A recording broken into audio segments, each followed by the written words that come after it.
কর্ম তেমন তো ফল হবে, ওর কিছুই এখন হয়নি, ওর প্রচুর কিছু হবে। সবচেয়ে বড় কথা, ওর শাস্তি দুনিয়ায় কেউ দিতে পারবে না।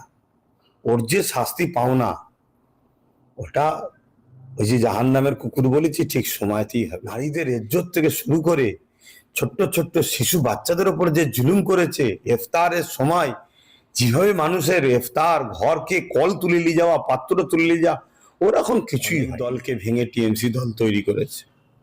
অনেক দলের জিতা ক্যান্ডিডেট নিয়ে চলে গেছে।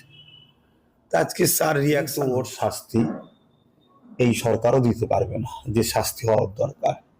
কেন এই সরকারও কোনো এক জায়গাতে সব দিদি মোদি বললাম না, অতএব সেটিং এ রয়েছে। দিদির লোকেরা বা দাদার সাথে চলে আসছে, অতএব ওই ঘর থেকে এই ঘর নিজেদেরই আত্মীয়তার ব্যাপার।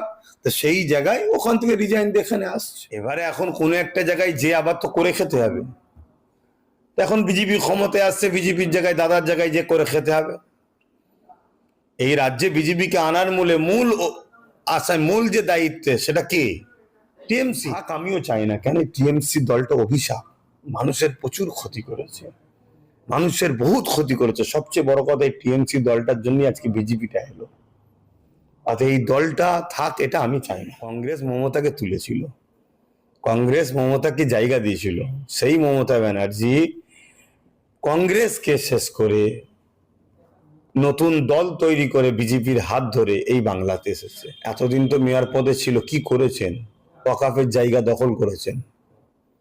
অতএব এখন জায়গা দখল করতে আর পারছে না, তাই যেখানে গেলে জায়গা দখল করা যাবে সে দল আবার নাম লেখা। সেনাশিস 15,000 ভোটে জিতেছিল নাকি, আগে ছিল এরকম শুনছিলাম, লাস্টে নাকি সুযোগ করে দিয়ে বেরিয়ে চলে এসছে এরকম শুনছি। তো উনি বিজেপিতে যাবে তো অসম্ভব, কিন্তু বিজেপিরই লোক ছিলেন আগে, টিএমসি তো বিজেপি।